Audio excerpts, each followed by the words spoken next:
Que a graça e a paz de Jesus Cristo seja sobre você, sobre a tua vida. E nós vamos então, nesse momento, fazer a leitura da palavra de Deus, que está em 2 aos Coríntios, capítulo 1, versículos 3 e 4. A mensagem de hoje, o nome dela é Consolação em meio às tribulações. Está tribulado aí? Tem problema? Diz que segunda-feira é o pior dia da semana, não é? Para muita gente. Mas diz que para algumas pessoas, segunda-feira é o melhor dia da semana. Sabe por quê? Porque ela está mais longe da próxima segunda. Mas quem está em Cristo, todos os dias são abençoados. Amém? E a palavra de Deus diz assim: bendito seja o Deus e Pai de nosso Senhor Jesus Cristo, o Pai das misericórdias e o Deus de toda a consolação, que nos consola em toda a nossa tribulação, para que também possamos consolar os que estiverem em alguma tribulação, com a consolação com que nós mesmos somos consolados por Deus. Vamos ler novamente? Preste atenção. Bendito seja o Deus e Pai de nosso Senhor Jesus Cristo, o Pai das misericórdias e o Deus de toda a consolação, que nos consola em toda a nossa tribulação, para que também possamos consolar os que estiverem em alguma tribulação, com a consolação com que nós mesmos somos consolados por Deus. Mas eu recebi um e-mail essa semana, e a pessoa que me escreveu, ela começou indagando com algumas questões que diziam assim: pastor, às vezes eu me pergunto quantas provas ainda eu vou ter que passar para ser aprovado por Deus. Eu não obtive nenhuma resposta. Então eu cheguei à conclusão que eu tenho que passar por tudo, esperando o meu dia mau passar, e tendo a certeza que amanhã vai ser um dia melhor. Minha maior vitória é ter em minha cabeça a coroa da vida. Pastor, eu creio na vitória do povo de Deus.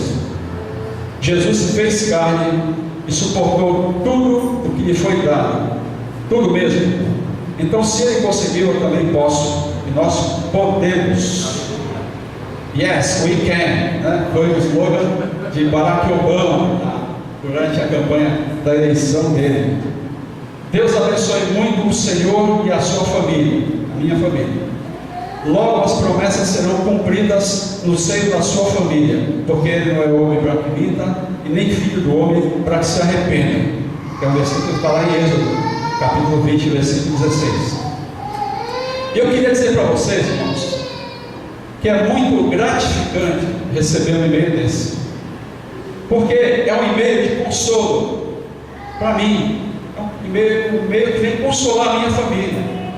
Alguém se lembrou de mim, alguém se lembrou do pastor e mandou esse e-mail aqui para me consolar. E a gente percebe que, pelo teor do e-mail, será que essa criança não quer ir lá para o versário?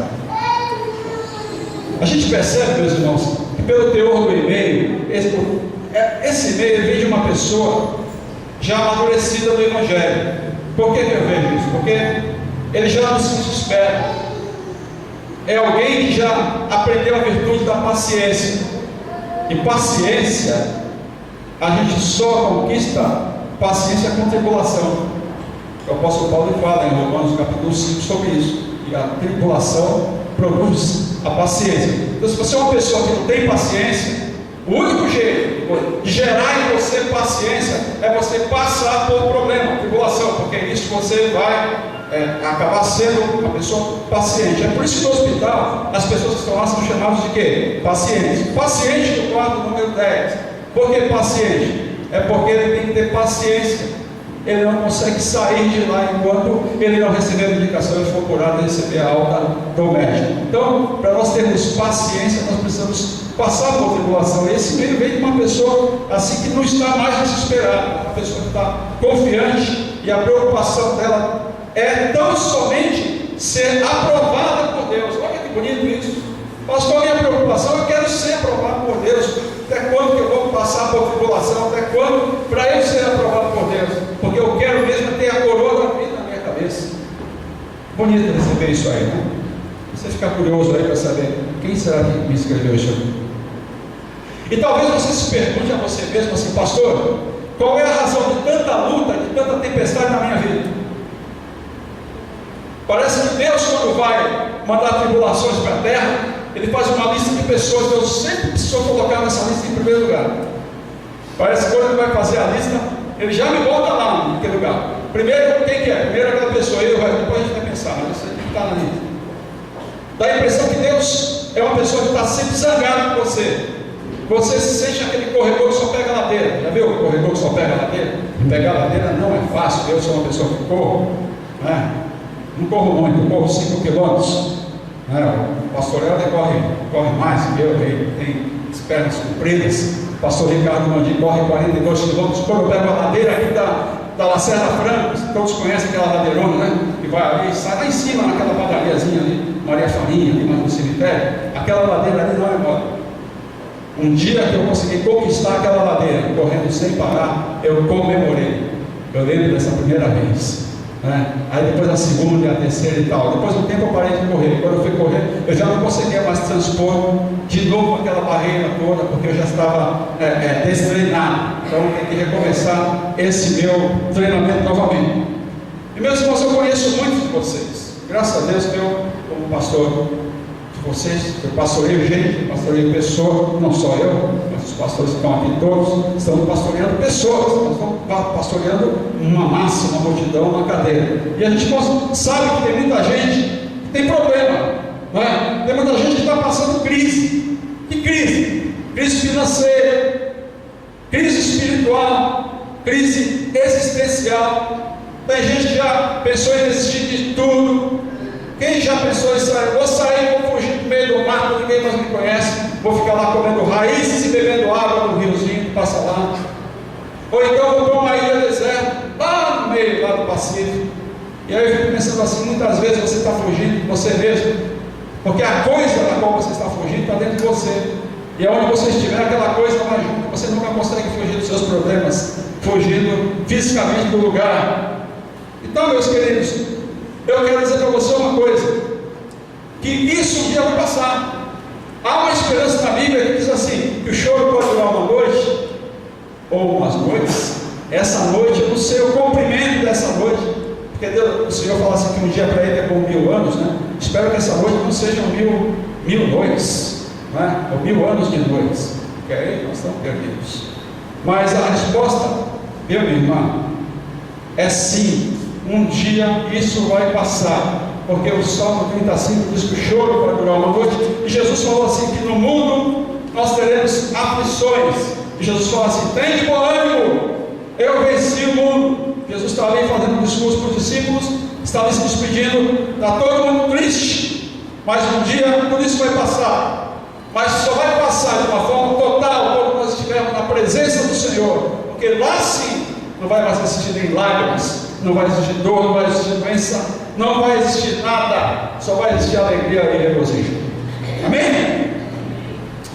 Então, meus irmãos, nesse texto que nós acabamos de ler, nós vamos aprender como é que nós vamos lidar com as tribulações, com as provas, com os problemas da vida, e nós reaprendemos alguns conceitos bíblicos, porque tem gente que precisa aprender muitas coisas e desfazer alguns conceitos errados. Eu, quando me converti, né, eu pensava que a vida cristã era um mar de rosas. Eu acho que a maioria de vocês, quando vieram para Cristo, né, tiveram essa promessa: quando você vier, todos os seus problemas serão resolvidos. Então eu acabei crescendo com uma fé meio infantil, de achando que qualquer problema que eu tivesse, e se eu aplicasse a minha fé ali de forma correta, tudo seria resolvido. Está doendo o dente aqui? Faz uma oração forte aqui, põe a mão e faz assim que a dor vai embora e passa. E não tem problema nenhum. Não preciso tratar canal, não preciso restaurar minha carne, não preciso fazer nada. Só orar. Cego, paralítico, é só orar, é só ordenar e pronto. E hoje quando eu vejo, meus irmãos, na minha vida, que as coisas não foram bem assim, né, que a gente tentou várias vezes conseguir uma cura para aquele meu rapaz, que é aquele meu filho, que vocês sabem, ele vai fazer 34 anos, não parece, mas o Marcos, ele vai fazer 34 anos eu vou fazer 35 anos de casado, o Marcos vai fazer 34 anos de idade agora em março, eu faço em fevereiro, 35 anos, um tempo grande, não é 10 anos, não é 20, é 34 anos, e nós levamos ele em vários lugares para orar. Vocês não pensem que nós não fizemos nada, nós fizemos os lugares, não, nós somos na luta. Onde havia uma reunião de cura, nós estávamos lá. Nós somos nas reuniões, o Manuel de Melo já está com o Senhor, Manuel de Melo, aquele missionário que fazia curas, Davi Miranda ele está vindo. Mas aquele famoso Benihim, o homem que joga o paletó, que as pessoas caem no chão, assim, mas ele tinha uma fama de cura também. Benihim colocou ele pessoalmente a mão em cima do Marcos, quando ele estava andando no púlpito, no palco, né? Eu fui lá e coloquei o Marcos sentado ali no púlpito, e ele não teve jeito, ele veio passando assim, quando ele viu, ele colocou a mão em cima do menino, e eu fiquei esperando. Também o T.L. Osborne, né? T.L. Osborne, né? Um famoso homem que tem os dons de curar, e tem mesmo, tem livros dele com fotos, inclusive de um paralítico que entrou num carrinho remando, porque ele nunca tinha andado. Aquele homem, ele andou no meio da multidão, na hora da oração, ele se levantou, as pernas dele deram uma estiringada na hora da oração, ele olhou as pernas dele, e a perna dele começou a saltar sozinha, e daqui a pouco a outra fez assim também, aí ele sentiu vontade de tentar ficar em pé, ele ficou, ele subiu ali no púlpito e começou a correr para lá e para cá, e no livro dele tem a foto antes e a foto do depois, para você ver que Deus tem o poder de curar mesmo. Se você tem fé, você pode ser curado de qualquer enfermidade. Mas, meus irmãos, as coisas não são tão simples assim, não, porque a gente vê que o tempo passou e que as coisas não foram da forma como eu esperava. Eu já orei por muita gente, foi curado, que deu testemunho na frente, mostrou exames, mas eu também já orei por muitas pessoas que o Senhor levou embora. Eu já orei muitas pessoas na UTI, estado terminal, que acabou indo embora. Eu já preguei, meus irmãos, o Evangelho para gente que está em estado de coma. Você não sabe se a pessoa está ouvindo ou não. A pessoa fez um sinal com o olho que estava vivo, e nós anunciamos ali o Evangelho de Jesus Cristo para aquela pessoa e oferecemos a salvação em Cristo para ela. E no dia seguinte, ela já estava com o Senhor. Era a última chance, a última oportunidade da vida dela. Ela passou pelo vale da sombra da morte, mas hoje ela está com o Senhor. E naquele dia, o dia do Senhor, eu vou encontrar aquela pessoa. É uma moça que estava ali no Hospital da Beneficência Portuguesa em estado terminal. No último dia da vida dela, eu estava passando e a enfermeira chamou: o senhor é pastor? Eu passei e falei: sou sim. Será que você poderia orar para uma pessoa em estado terminal? Eu falei: posso sim. Aí nós entramos no quarto e fizemos essa obra. Então, meus irmãos, eu já tive todas essas experiências, pessoas que foram curadas. Por que, pastor, algumas pessoas não são curadas? Eu não sei. Deus, em sua soberania, não fez algumas curas. Então vamos aprender alguns conceitos desse texto de Paulo que nós acabamos de ler. Vamos lá, meus irmãos. Em primeiro lugar, Paulo começa dizendo no versículo 3 que Deus é o Deus das consolações. Repita comigo: Deus das consolações. Quando Jesus informou aos seus discípulos que estavam indo embora, lá em João capítulo 16, eles ficaram muito tristes. E Jesus disse assim: não fiquem tristes, porque eu vou enviar outro Consolador. Por que ele fala outro Consolador? Porque no grego a palavra Consolador, ela vem da palavra grega paráclito ou paráclesis, que significa estar, colocar-se ao lado da pessoa, encorajando-a e ajudando em tempos de aflição. Consolar significa então colocar-se ao lado de uma pessoa, consolando essa pessoa mas também ajudando em momentos de aflição. E Jesus estava com os discípulos e fazia esse papel consolador. Mas Jesus agora indo embora, ele diz assim: eu vou enviar um outro consolador para que esteja com vocês, que era o consolador que vinha, o Espírito da parte do Pai. Pergunta que eu faço para você essa noite: qual é o papel principal do Espírito Santo? O papel principal do Espírito Santo, alguns podiam dizer assim, é batizar o Espírito Santo. Não é esse o papel. Qual é o papel do Espírito Santo principal? É dar os dons, dar o dom de visão, dar o dom de línguas, é fazer alguém sentir arrepios, é fazer os crentes sentirem calafrios, é fazer os crentes caírem no chão, o poder de Deus. Não, o papel principal do Espírito Santo, meus irmãos, é consolar. Diga comigo: consolar. Os dons do Espírito Santo é uma capacitação para você evangelizar, é a capacitação do crente, são as armas do crente para que ele possa testemunhar. Mas o papel principal do Espírito Santo é estar ao lado, ajudando e encorajando a pessoa. Esse é o papel, o consolador. Hein? Vamos em frente.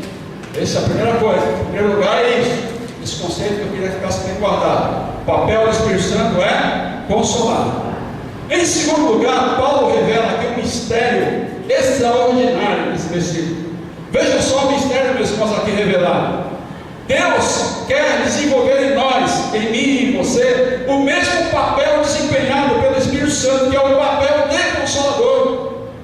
E ele diz aqui, no versículo 4, ele diz assim: Ele, o Pai, nos consola em toda a nossa tribulação, para que também nós possamos consolar os que estiverem em alguma tribulação, com a consolação com que nós mesmos somos consolados por Deus. Que interessante isso, que Deus ele está terceirizando o papel de consolador. Então, muito embora a terceirização, Deus está terceirizando a sua igreja, o papel de consolador, o papel que Ele faz, o papel que o Espírito Santo faz como consolador em você, Ele quer que você faça com os outros. Então, nós podemos guardar a seguinte frase, o seguinte conceito aqui: que Ele nos consola para desenvolver em nós a capacidade de consolar os outros, usando a consolação com que Deus nos consola. Entenderam? Vou repetir. Ele nos consola para desenvolver em nós a capacidade de consolar os outros, usando a consolação com que Deus nos consola. Em outras palavras, Deus quer que eu seja um consolador de vidas. Repita isso comigo: Deus quer que eu seja um consolador de vidas. E vejam que o verbo aqui não é livrar, é consolar. Porque, meus irmãos, muitos gostariam de mudar esse verbo para livrar. Não é verdade? Porque Deus nos livra de todas as tribulações. Mas, queridos, esse é o Evangelho. Eu não posso mudar as palavras do Evangelho. O Evangelho diz consolar. Alguns poderiam falar assim: mas pastor, esse negócio de consolar não está com nada. Sabe por quê? Porque o sujeito está sem dinheiro para pagar a sua conta no banco, que é o seu aluguel. Aí vem um irmão legal e bate nas costas dele e diz assim: fica firme aí, irmão, eu já passei por isso, e um dia isso aí vai passar também. Tá bom? Se consolou? Não consolou, não resolveu o meu problema. Estou mais desesperado ainda, não resolve. E o meu aluguel, quem vai pagar? Então, se esse irmão puder dar um tapinha nas costas e falar assim: irmão, fica firme aí, que esse seu momento vai passar, mas eu tenho condição de te ajudar. E você botar a mão no bolso e dar um aluguel para ele, e você vê o irmão sem sapato, você pegar o seu tênis e botar para ele calçar, e você vê o irmão que está com a calça rasgada e fala: meu irmão, isso vai passar, você vai ter uma calça nova, mas veja só, você vai ter já, porque eu tenho em casa duas, eu vou te dar uma. Isso realmente é o papel do consolador, é estar do lado, é confortar, mas também é ajudar. Vai, irmão, não desanima não, que tudo vai se resolver. O cara está precisando comer, ele está precisando de feijão, ele está precisando de arroz. Então esse tipo de consolo não é o consolo do Espírito Santo. O consolo do Espírito Santo é um consolo de ação, que vai além das palavras. Em terceiro lugar, Paulo ele afirma que para você ser participante das consolações, você também terá que ser participante das aflições. Versículo 7. ele diz assim: e a nossa esperança acerca de vós é firme, sabendo que como sois participantes das aflições, assim o sereis também participantes da consolação. Vou ler de novo. Versículo 7, irmão. E a nossa esperança acerca de vós é firme, sabendo que como sois participantes das aflições, assim o sereis também da consolação. Ou seja, quando você teve participação na parte ruim, na parte mal, você vai ter participação na parte boa. É isso que ele está querendo dizer. Essas aflições, elas dizem respeito ao Evangelho. São aflições que você está vivendo, que nós estamos vivendo, por causa do Evangelho. É o peso do Evangelho, é o peso de pregar, é o peso de atender pessoas, é o peso de orar, é o peso de visitar, de ver que aquela pessoa recaiu em drogas, você ir lá e orar por ela. É essa aflição que você passa por causa dessas pessoas, por causa do Evangelho, que precisa de você, que precisa da sua ajuda. Não tem nada a ver com a pessoa que se endividou porque começou a usar o cheque especial e passar cartão de crédito, comprando um monte de coisas que não deveria. Essa aflição não tem nada a ver com o Evangelho. Essa aflição é sua. Você usou de burrice, não soube calcular, não parou para pegar na planilha e verificar que a sua capacidade financeira está muito aquém daquilo que você está querendo ter. Meus irmãos, eu gostaria muito, vou revelar para vocês um segredo do meu coração, que eu gostaria muito, mesmo, de ter, sabe o quê? Um Boeing 747, eu já revelei isso, é o meu desejo desde a rua Nanelli. Eu queria pilotar avião, meu sonho é ser comandante de aeronave, tem essa frustração na minha vida. Eu poderia ser, se lá atrás eu começasse, agora não dá mais, mas eu posso ainda comprar um 747, não posso? Muito provavelmente não. Mas esse é um sonho maluco. É um sonho maluco. Quero ter um 747. Eu não tenho cartão de crédito que compra um avião desse. Só se for uma sucatona, porque ela está no cemitério lá, porque tem cemitério de avião. Você compra uma carcaça que vai servir só para você filmar. Faz um filme lá, faz um roteiro, né? Um filme de crente, lá os crentes caindo, o avião explodindo, joga lá um monte de fumaça, faz um monte que explodiu, aí ele sai tudo vivo lá, e todo mundo dando glória a Deus, aleluia, Jesus me salvou. Você pode fazer um filme assim, mas esse sonho, ele está distante da minha realidade. Eu não posso, meu irmão, ter uma coisa dessa. Agora, pastor, onde é que o senhor quer chegar? Deus pode livrar a gente de uma aflição? Eu quero afirmar para você com todas as letras, que Deus pode livrar um crente sim de uma aflição, mesmo que você entrou pelo cano, que você deu cabeçada, que você fez burrada. Deus pode chegar em você e reverter a situação da sua vida. Sabe por que eu digo isso? É porque a Bíblia diz isso. Paulo, lá no versículo 11, ele pede oração. Ele diz assim para os irmãos lá de Corinto, pastor, fala assim: ajudando-nos também vossos corações por nós. Quer dizer, Paulo está dizendo o seguinte: orem por nós. Eu estou passando um monte de problema, de aflição, de tribulação, mas não é por isso que eu não vou pedir oração para você, porque Paulo, meus irmãos, ele conhece bem Deus. Paulo sabe que ele está servindo, e Paulo sabe que Deus, em sua soberania, ele pode livrar se nós orarmos. A oração é o único meio de reverter um processo, de reverter uma situação que vai ter um resultado desastroso dentro do seu andamento normal. E que é oração? Para que serve a oração? A oração serve para reverter um processo que dentro do andamento normal vai dar tudo errado. Para que serve a oração? É para que Deus intervenha e faça com que aquilo que vai dar errado dê certo ou seja consertado no meio do caminho. Por exemplo, uma enfermidade terminal, câncer. Câncer terminal não tem jeito. Deus pode curar um câncer em estado terminal? Ele pode curar. Você quer ver? Você quer ver um testemunho vivo de alguém que foi sentenciado à morte com câncer em estado terminal e com oração e unção com óleo e repreter, o que você quiser aí usar somente a sua imaginação resolveu? A minha irmã, Jacira, foi a segunda filha da minha mãe. O primeiro foi Jaime Bonito. Mas a Jacira, ela foi desenganada pelos médicos. Jacira não está aqui, ela já deu testemunho. Meus irmãos, foi realmente um duvidaram, os médicos olharam, e é um testemunho vivo, porque como que aconteceu um negócio desse? Como é que o câncer foi embora? Como é que foi drenado? Ela ficou tão boa, que ele deu alta, e ela só passeia por aí, viaja, vai para Mongaguá, vai para a praia, visitando. Houve sim um processo, houve aí a mão de Deus, houve aí uma reversão desse negócio aí, que ia dar errado, mas com tanta oração, Deus ouviu a oração da igreja. Foi a oração da igreja, foi a oração na roda da oração, e Deus acabou ouvindo. Agora, mesmo, nós vamos à realidade da nossa vida. Onde é que nós estamos errando? Por que eu tenho problemas na minha vida? Eu tenho, mas eu não consigo resolver os meus problemas. Onde é que está o meu problema? Em primeiro lugar, vamos à realidade. Vamos ser bem sinceros. Vamos rasgar nosso coração aqui. E a vida é o seguinte: a verdade é que os crentes não oram. Ou se oram um pouco. Ou se oram pouco, oram sem fé. Oram, mas sabe aquela oração tipo drive-thru? Big Mac?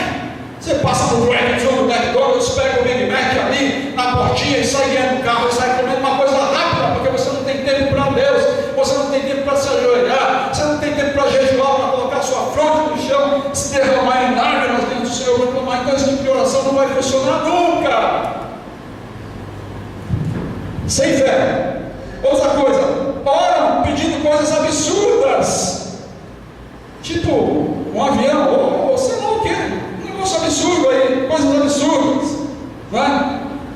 Ou então dão ordens a Deus, eu decreto que a partir de agora, mas se Deus não decretar, não adianta você decretar. Se Deus na sua soberania resolver não fazer, não executar aquele decreto que você falou, não adianta nada. E usam muitas frases de efeito. Muitas frases de efeito: amarra aqui, amarra lá, está amarrado aqui, está amarrado lá, queima aqui, Jesus, queima, manda a coisa para o abismo, e não sei o quê. E a gente começa a usar muitas frases de efeito, mas Deus não está nem aí para essas frases de efeito. Deus está olhando o coração, porque Deus não ouve. Qual é a condição para que Ele me ouça, para que Ele me responda? Jeremias dá a resposta. Deus fala através do profeta em Jeremias 29:13. Como é que é mesmo? Todo mundo sabe isso aí: buscar-me-eis e me achareis quando me buscares de todo o vosso coração. Quando me buscares de todo o vosso coração. Por que todo? Porque o evangelho é integral. Deus não aceita a coisa pela metade, Ele não aceita uma parte, Ele quer todo. É por isso que o mandamento principal de Deus diz assim: que amarás o Senhor teu Deus de todo o teu coração, de toda a tua alma, de todo o teu entendimento. É todo, é integral, é tudo. Por isso, oração não pode ser oração tipo fast food, tipo drive-thru. E às vezes eu falo assim: oração drive-thru, pastor, existe esse negócio?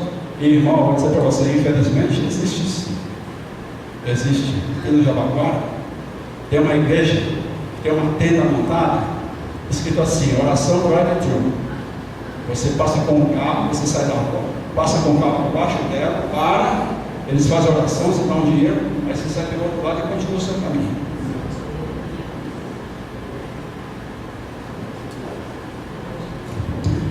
Tente descobrir que igreja é essa, porque eu não vou falar o nome dela. Evangelho integral. Deus quer você como todo o seu coração, todo o seu entendimento. Queridos, em quarto lugar, o tamanho do seu problema é inversamente proporcional à sua fé em Deus. Ele não é diretamente proporcional à sua fé em Deus, ele é inversamente proporcional à sua fé em Deus. Quer dizer, quanto maior a sua fé, menor você enxerga o seu problema. Quanto menor a sua fé, o seu problema vira um monstro, vira uma coisa enorme na sua frente. E aí, queridos, a Bíblia, ela quer ensinar você a saber lidar com os seus problemas, para que quando você olhe eles, sejam eles resolvidos ou não, eles pareçam nada. Porque tem gente que tem probleminha que parece um monstro, né? Pastor, eu com problema sério, um problemaço. O que foi?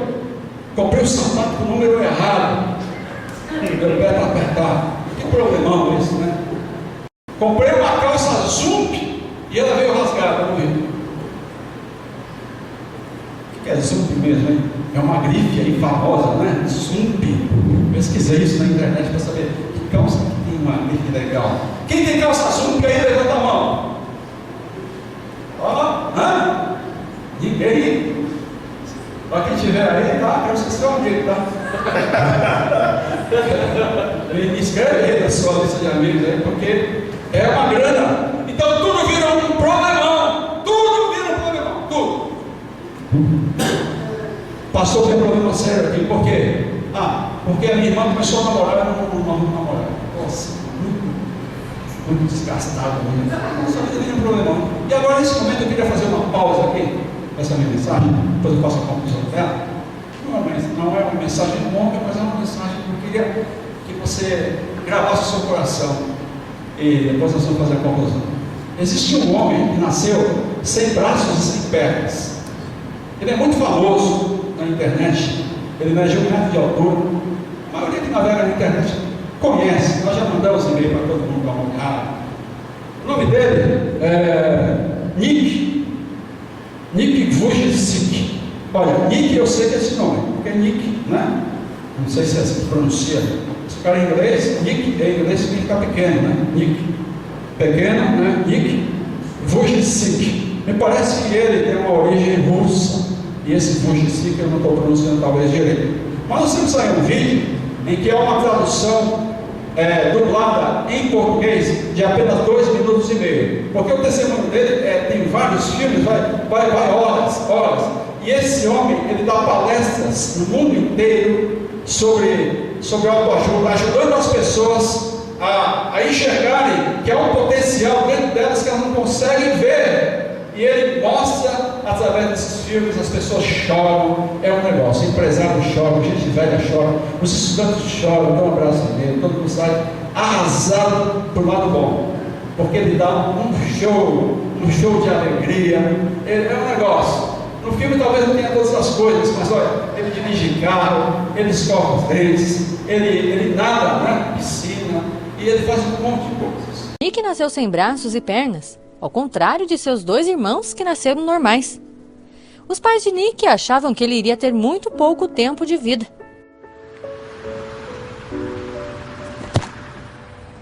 Ei, eu não estava preparado. Diante de todas as dificuldades, Nick acreditou no seu poder e mudou a sua história. Hoje, Nick tem mais de 20 mil links na internet e ocupa seu tempo com conferências motivacionais.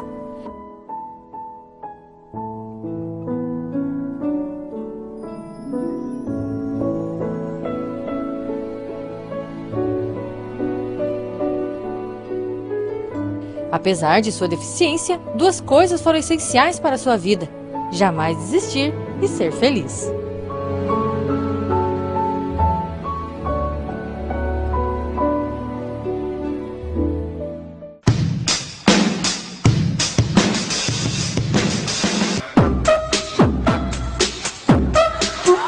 Gostaram? Quem sabe techno?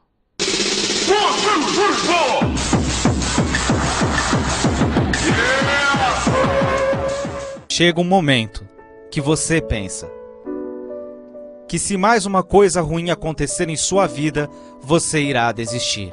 Neste momento você sente, e isso vai ser impossível. Não vou superar. Vou demonstrar.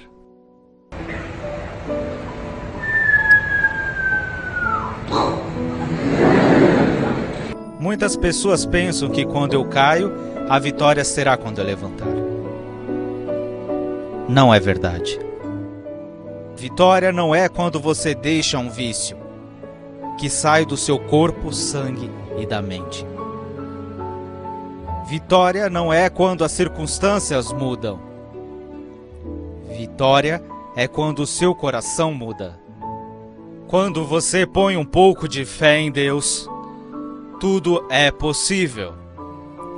E Ele te dá forças para vencer nas dificuldades. Assim.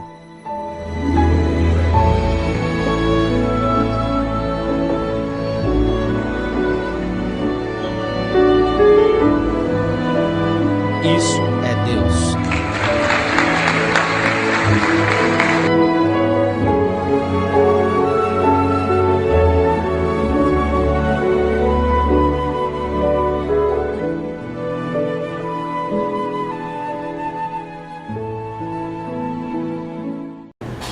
Uma frase que ficou registrada no meu coração desse clipe que o Nick falou foi: vitória não é quando as circunstâncias mudam, vitória é quando o seu coração muda. Vamos falar essa frase? Vai ser bom para você e para mim. Vitória não é quando as circunstâncias mudam, vitória é quando o seu coração muda. Por isso, meus irmãos, as epístolas de Paulo, elas não fazem sucesso no púlpito das igrejas neopentecostais que informam sucesso, dinheiro e fama. O que é lido nos púlpitos é Deuteronômio, ser a cabeça, então carro, aquela coisa toda. Ninguém quer saber de ler o Novo Testamento, porque o Novo Testamento é complicado. O Novo Testamento ele tem uma nova proposta em cima da pessoa. É uma proposta de salvação, de vida, de compartilhamento de herança, mas não aqui, lá, a herança de Cristo ser compartilhada com você, que esse é o maior tesouro que você pode ganhar, não é aqui na terra, é lá, é isso que as pessoas precisam ouvir, precisam entender. Mas muita gente não gosta, tem que ser enganado. Prefere nas grandes igrejas, essas mega igrejas lotadas de pessoas, os pastores dizendo assim: quem vai trazer aqui um cheque de 5 mil reais, vem aqui na frente. Agora 1.000, quem tem 1.000, quem tem 500 de Bahia, o culto vindo, né? Uma coisa de coleta de dinheiro, que você sabe muito bem que existe por aí. É por isso, meus irmãos, que o coração do povo de Paulo, o coração de Paulo mudou tanto, que ele passa a chamar todas as situações dele. Eu fico impressionado com isso. Ele diz assim: a nossa leve e momentânea tribulação. Paulo, está brincando? Eu vou chegar para Paulo aqui lá e falar: leve e momentânea tribulação, Paulo. A nossa leve e momentânea tribulação produz em nós um peso eterno de glória no excelente. Certa vez, meus irmãos, Paulo e Barnabé, eles foram parados numa cidade chamada Listra. E quando chegaram lá, eles curaram um homem que estava aleijado. Esse homem nunca havia andado. E quando Paulo curou esse homem, a cidade toda, como era uma cidade pagã, acharam que os deuses haviam encarnado em homens e haviam descido lá na cidade. E eles começaram a propagar pela rádio local, pelos jornais da época, né? Pela internet, se houvesse na época, que os deuses desceram até nós, se fizeram homens. Aí a cidade toda ficou alvoroçada e quiseram ver os deuses feitos homens. Aí eles deram o nome de Júpiter para o Barnabé e deram o nome de Mercúrio para o Paulo. Barnabé, então era Júpiter e Mercúrio, o planeta Mercúrio, que era Paulo. Aí, meus irmãos, quando a cidade saiu ao encontro deles, e os sacerdotes dos templos pagãos saíram para fazer sacrifício para adorar aqueles homens, afinal de contas eram os deuses que estavam ali encarnados, trouxeram até touros para serem sacrificados. Nesse momento, o que Paulo e Barnabé fazem? Eles rasgam as suas roupas, que é o símbolo da maior humildade, e eles pularam para o meio deles e disseram o seguinte: que é isso que vocês estão fazendo? Nós somos homens iguais a vocês, quem fez isso foi Deus. E pregou a eles o Evangelho de Cristo. E olha aqui, meus irmãos, uma oportunidade que alguns pregadores de hoje não teriam perdido essa oportunidade de abrir uma grande igreja e ficar rico. Abrir uma igreja com o nome assim: Igreja Intergaláctica do Poder de Mercúrio e Júpiter. Que tal? Não ia dar certo um negócio desse?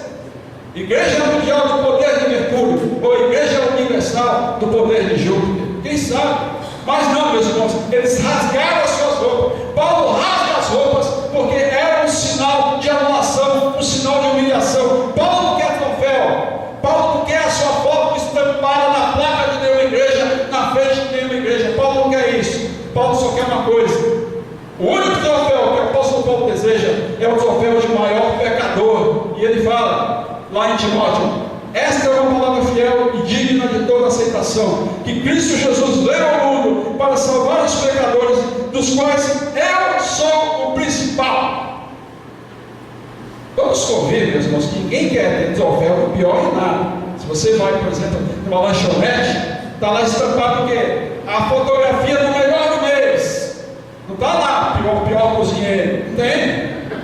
Ninguém quer um tipo desse. Quem quer receber um troféu da pessoa mais feia do Cambuci? Não, ninguém vai querer um troféu desse. Tem que ser um negócio mais bonito. Mas aqui no Cambuci, no passado, houve aí um concurso que era realizado toda vez que tinha uma eleição. Eles tinham uma equipe que desenvolveu um troféu chamado Troféu Porcolino. Não sei se vocês conhecem o Troféu Porcolino. Porque naquela época, os candidatos, eles panfletavam a cidade com papel.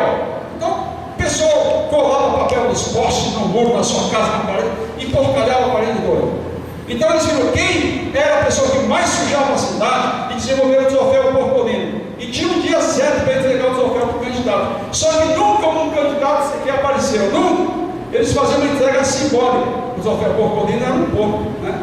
Troféu assim, porco sujo, que eles entregavam porque a pessoa tinha sujado todo o bairro do Cambuci. Agora, com essa densidade limpa, a coisa ficou mais feia. Mas ninguém quer isso. Mas Paulo lhe disse o seguinte: olha, o troféu de maior pecador já está reservado para mim. Se você quiser o troféu de segundo lugar, você fique.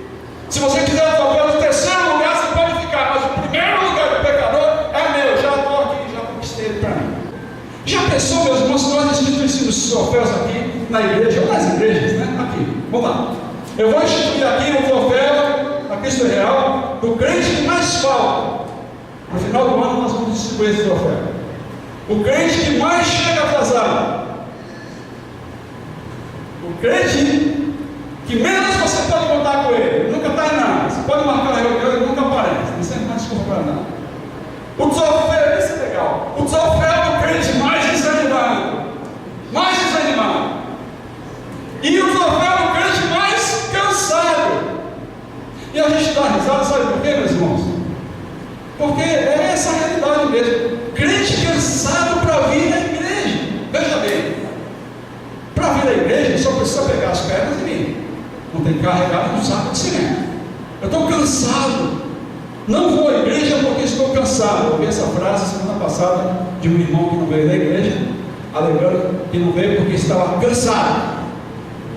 Não vá a lugar nenhum, mas nunca deixe de ir à igreja, meu irmão. Deixe de ir no futebol, deixe de ver o jogo de São Paulo, deixe de ver a televisão, sua televisão ABCD, só tem coisa que não presta. Para de ver Big Brother, para de ver olha, você que assiste todos os dias, estou brincando. Para de ver isso aí, não vale a pena. Venha à igreja, venha estar com os irmãos. Você não tem motivo nenhum para deixar de vir à igreja. Sabe por quê? Porque Jesus te salvou. Jesus subiu numa cruz do Calvário. Ele te deu um lar eterno. Ele dividiu com você a herança dele. Te deu um lugar junto do trono. E você vai dizer assim: eu não vou, como que você não vai? Já pensou? Eu estou cansado. Se Jesus tomasse a mesma posição e dissesse assim: estou desanimado, eu vou desistir. Mas Jesus não desistiu de você. Jesus não desistiu de você. Já pensou se Jesus tomasse a postura e fosse embora? Mas ele não desistiu. Jesus foi para a cruz. Jesus te perdoou. Jesus te deu vida eterna. Conclusão dessa mensagem que eu quero que você guarde no seu coração.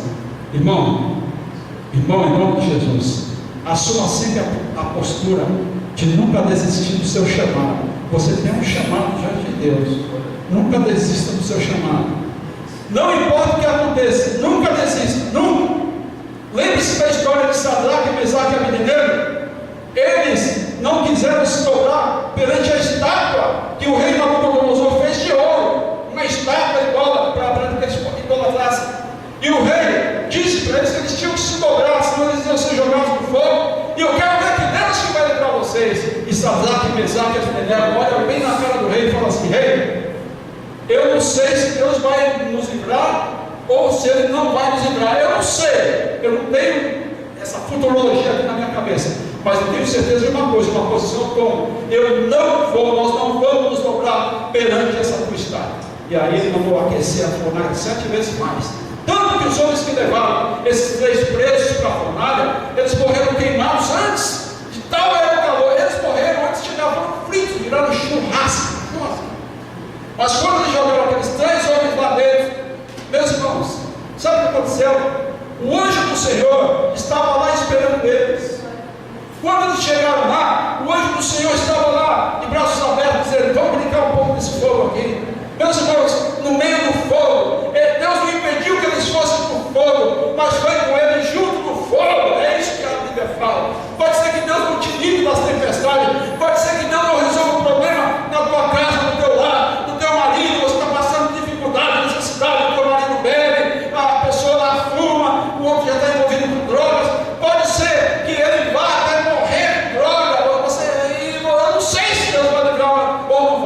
mas uma coisa eu tenho certeza que Deus está com você, Ele está segurando a tua mão, o Espírito Santo está consolando você, ele tem o papel de consolador, e um irmão da igreja, quando chega em você e senta com você, e coloca as mãos nas suas costas e diz: minha irmã, eu vou orar, é o Espírito Santo também, consolando, usando aquela pessoa para consolar a sua vida. Então eu queria dizer para você uma coisa, um aprendizado, meu irmão. Olha, tem pessoas que precisam de você. Faça isso, vai uma vez por mês no hospital, faz um voluntariado uma vez só, entre no quarto, você vai ver quantas pessoas que vão olhar para você e falar: o quê? Eu queria também essa palavra, põe a mão na minha cabeça, faz uma oração aqui na minha vida, você fala de Jesus para ele. Eu fiz só porque o hospital é beneficência portuguesa, eu preciso fazer mais, eu confesso para vocês, mas é algo tão gratificante. E eu queria dizer para você uma coisa, que um dia tudo isso vai passar. No tempo de Deus vai passar. No tempo de Deus, não é no seu tempo, mas é no tempo do Senhor. No tempo de Deus, tudo vai passar. E se não passar aqui na terra, uma coisa eu tenho certeza: que lá naquele lugar não haverá mais pranto, nem dor, nem morte, nem doença, nem rancor e nem lágrima, porque Deus enxugará dos nossos olhos todas as lágrimas. Aleluia. Vamos orar? Pai, em nome de Jesus, eu queria orar, Senhor. Eu queria que o Senhor dedicasse, Senhor, essa palavra que foi anunciada, que foi pregada, a mensagem do Teu Espírito que fala, Senhor. Que essa mensagem fosse melhor falada, Senhor, fosse melhor entronizada pelo Teu Santo Espírito nos corações daqueles que aqui estão esta noite. Senhor, que houvesse aqui, Senhor, não um desespero, Senhor, mas que houvesse uma confiança aumentada em Ti, Senhor. Que o meu problema ele pode ser muito pequeno, porque o meu Deus é o Deus que caminha sobre as águas. Eu creio no Senhor Jesus, que Ele dá as ordens, os ventos e o mar me obedecem. Eu não sei quando a minha tempestade vai passar, mas eu tenho certeza de uma coisa: que o homem que caminha sobre o mar, ele está andando junto comigo, e eu sei que uma hora ele vai assoprar, e os ventos vão parar, e o mar vai obedecer a sua voz, e haverá bonança na minha vida. Eu profetizo isso, Senhor, para a tua igreja, em nome de Jesus, nessa noite. Senhor, que teu povo possa ser fiel, nunca olhar para trás, nunca desistir, mas prosseguir nesse chamado, Senhor, porque a tua palavra diz que maior é aquele que está em nós do que aquele que está no mundo. O diabo pode armar comigo várias ciladas, muitas circunstâncias, mas aquele que está em mim é maior que todas as circunstâncias, é maior que Satanás. Eu te louvo, Senhor, pela força que tu tens me dado, pela força, Senhor, de não desistir, de continuar, de caminhar, Senhor, não obstante as circunstâncias da vida, Senhor, mas eu sei que existe, Senhor, uma coroa da justiça, é a coroa que está reservada a mim, que está reservada a Paulo, que está reservada a todos nós, todos aqueles que aguardarem a sua vinda. Senhor, essa é a nossa alegria, a alegria da nossa salvação, que um dia tu nos destes. Muito obrigado, Senhor, por essa salvação em Cristo Jesus. Aleluias, bendito seja o nome do Senhor Jesus. Glória a Deus.